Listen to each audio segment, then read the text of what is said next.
Hi everyone, I'm Renee and welcome to my channel. Today's video is a little bit different than what I usually do. Instead of just showing you a cake design, I wanted to test a new product. I was at Global Sugar Art online, placing an order, and right on the front page was an ad for this product. It intrigued me. I had never seen or heard of it, so I got some. It's called Magic Chocolate and it's supposed to be a fondant alternative, great for covering cakes as well as making decorations. The method for covering cakes is much different than working with fondant, but it's supposed to be a lot more forgiving if you make little mistakes. It's also supposed to taste great because it's made with white chocolate, but I thought I'll film my experiment, show you what I think, so let's get started. So here it is. The website said that half a pound or 8 ounces is the appropriate amount for covering a 6-inch round by 4-inch tall cake. I thought that would be a good size for an experiment anyway, but I'm gonna try to open just one of them to see if that measurement suggestion is accurate. It also is packaged with a little instruction sheet, some tips and tricks. It explains how to make the magic chocolate workable, as well as some tips if it separates in warmer weather, how to tint it, and more importantly, the piece and heat technique for covering a cake with the magic chocolate. And that's what we're gonna try out covering our cake. So let me pull my hair up, grab a cake, and we'll get into this.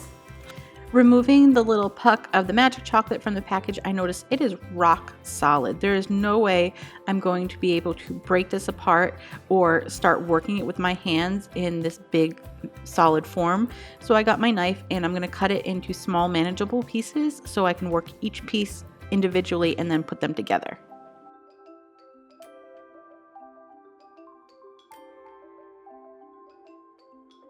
So conditioning the magic chocolate is nothing like working with fondant. You don't want to knead it and work in too much heat into the product.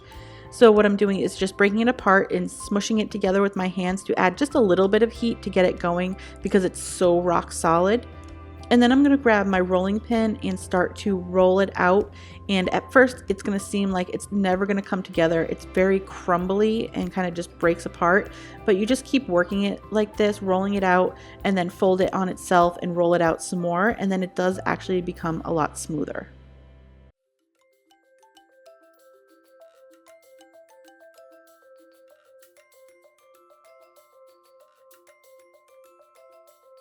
I was pressing it so hard with the rolling pin is actually sticking to my countertop a little bit. So I just used a little bit of shortening to kind of grease the countertop, and then it kind of solved that sticking problem for me.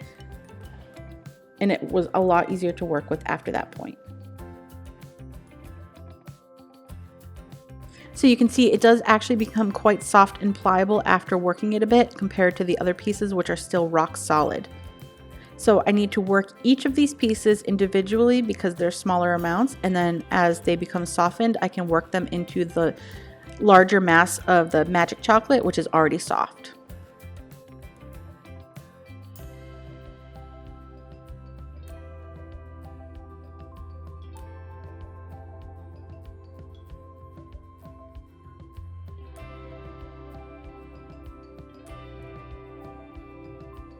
So after all of my magic chocolate was conditioned, I rolled out one long piece, and this ribbon is the circumference of my cake, so I have a nice easy measurement. I'm just going to neaten up one of the ends, and then I'm going to make a nice straight bottom. That's going to be the bottom of the cake. I have my 6-inch round by 4-inch tall cake, and I'm going to moisten it a little bit because my buttercream has fully crusted, and you want to make sure you have a nice moist surface for the magic chocolate to stick to. Then I wrapped my panel all the way around the cake and used my fondant smoother just to make sure that the piece was fully adhered to the cake. You need to have about 1/8 of an inch overlap, so I'm just trimming off the excess magic chocolate, making sure that I do have that 1/8 of an inch just so that I can smooth the seam. Next, you're supposed to push the excess magic chocolate over the top of the cake, so you do want to make sure that your panel is taller than the height of your cake. Then trim off the rough edges so it will be easier to smooth.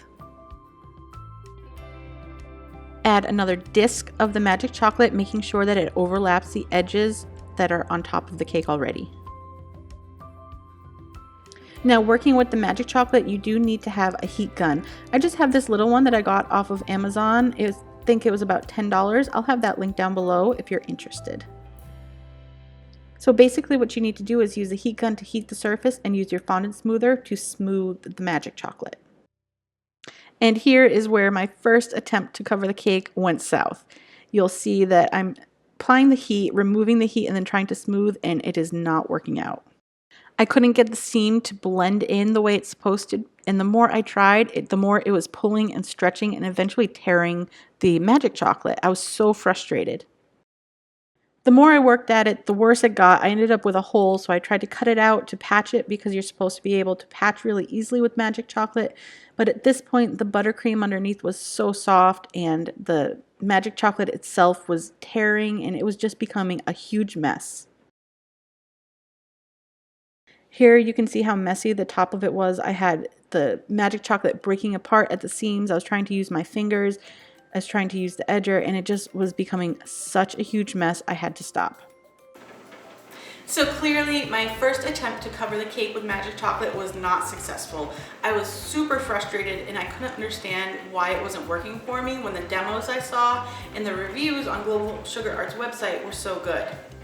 So I decided to remove that magic chocolate, and then I ended up mixing a little bit of that residual buttercream back into it. I think that actually worked in my favor. I think the little bit of extra fat helped make it condition to the proper consistency because it was a lot softer and a little bit stretchier and easier to work with.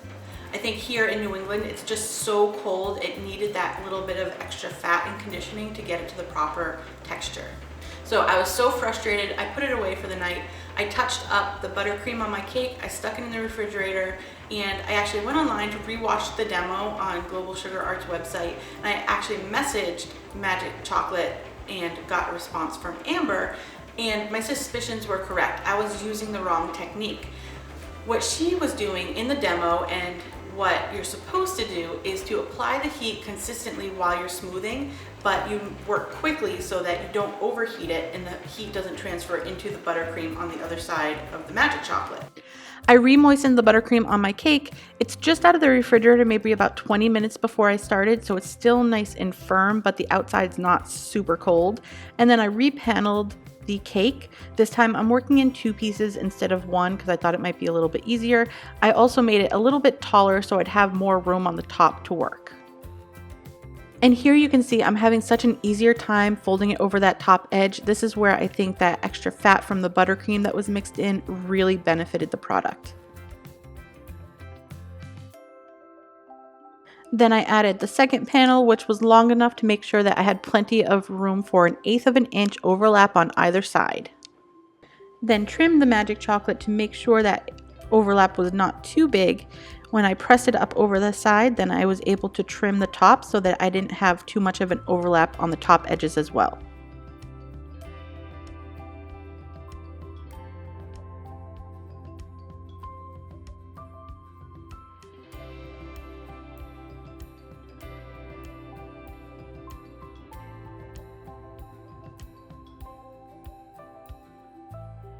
I trimmed off the rough bits so that the edge on top would be nice and smooth.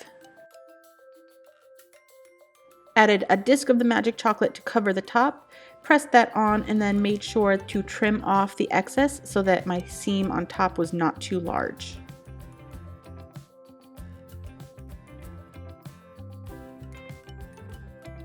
Now my cake is covered in pieces, and here I'm holding my breath and I'm going to try to smooth those seams just how you're supposed to, applying the heat while you're working quickly to smooth with your fondant smoother, and I am so amazed at how well this worked.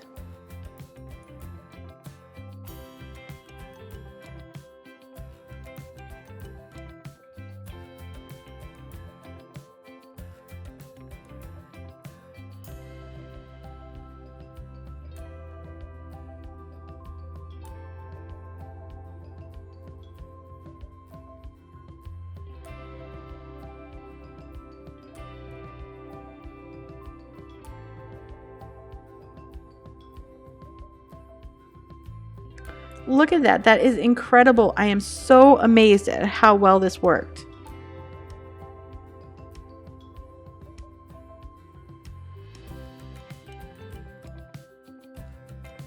Down to the last little spot on the top of the cake, and in just seconds, that seam is just erased.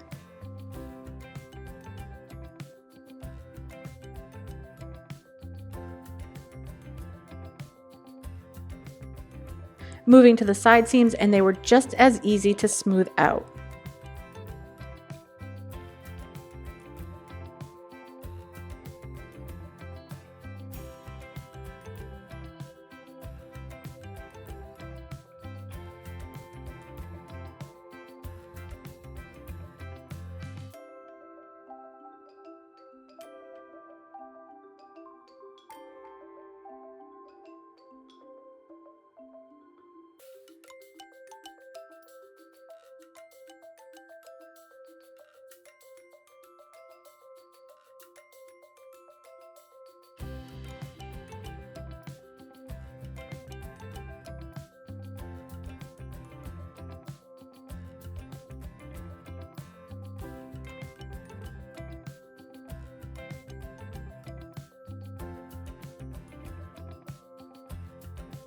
Then what I did, because this magic chocolate is still kind of warm and a little pliable, I'm going to let it sit so it can harden up and refirm. And then I went back with my fondant smoother and I was able to buff the firm magic chocolate so that it was completely smooth and that any of those little divots that were left behind were completely buffed out.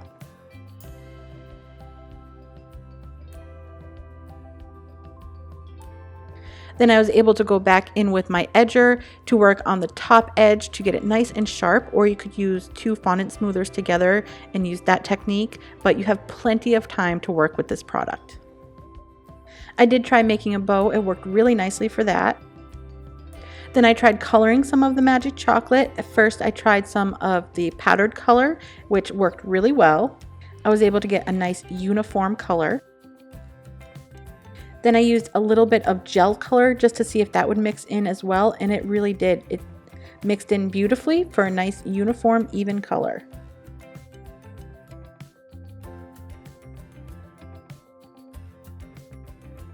I wanted to test out how well fondant decorations would stick to the magic chocolate. So I have some hearts because Valentine's Day is coming up. I just cut those out of fondant and they stuck really nicely right to the magic chocolate with a little bit of water, just like I was working on a fondant covered cake. I also wanted to mention that the half-pound measurement was an accurate amount of magic chocolate for this size cake. However, if you're just starting out, you might want to have a little bit more just so that you have extra to play with while you're working on making sure you have the correct thicknesses. So the last thing I wanted to test out was how well this magic chocolate would work on ruffles. So I rolled out some thin strips of the now purple magic chocolate, and as you can see, as I'm going around this little heart shape, it's working beautifully. As I am shaping the ruffles, they're just staying exactly where I placed them.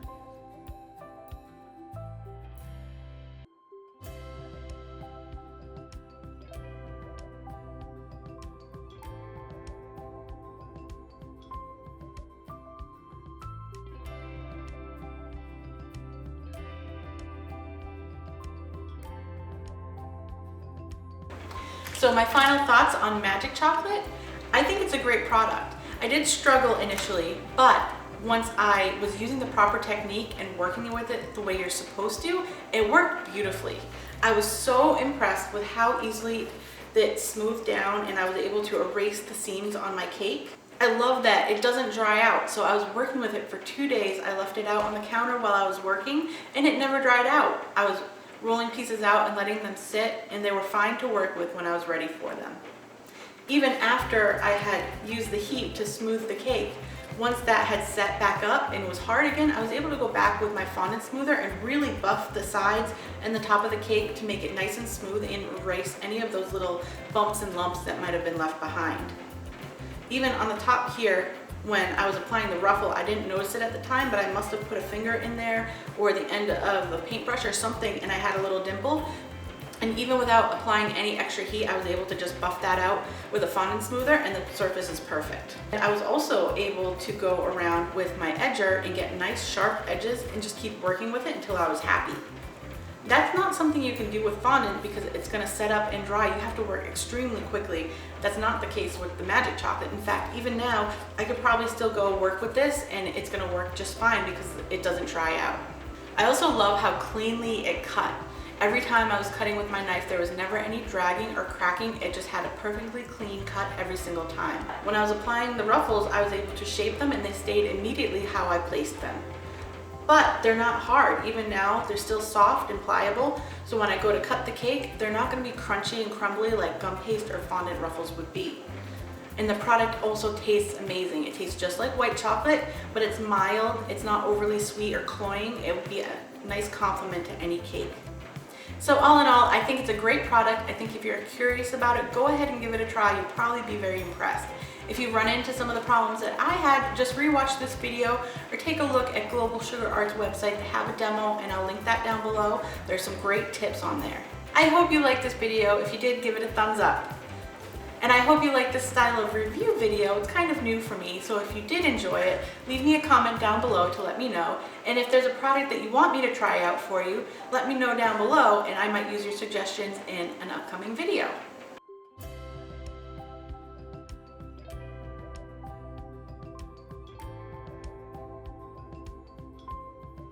Thanks for watching, and don't forget to subscribe so you don't miss new videos. And if you want to be notified every time I upload, make sure you click on that bell icon. Here are a couple of other videos that you might enjoy, and I'll see you next time.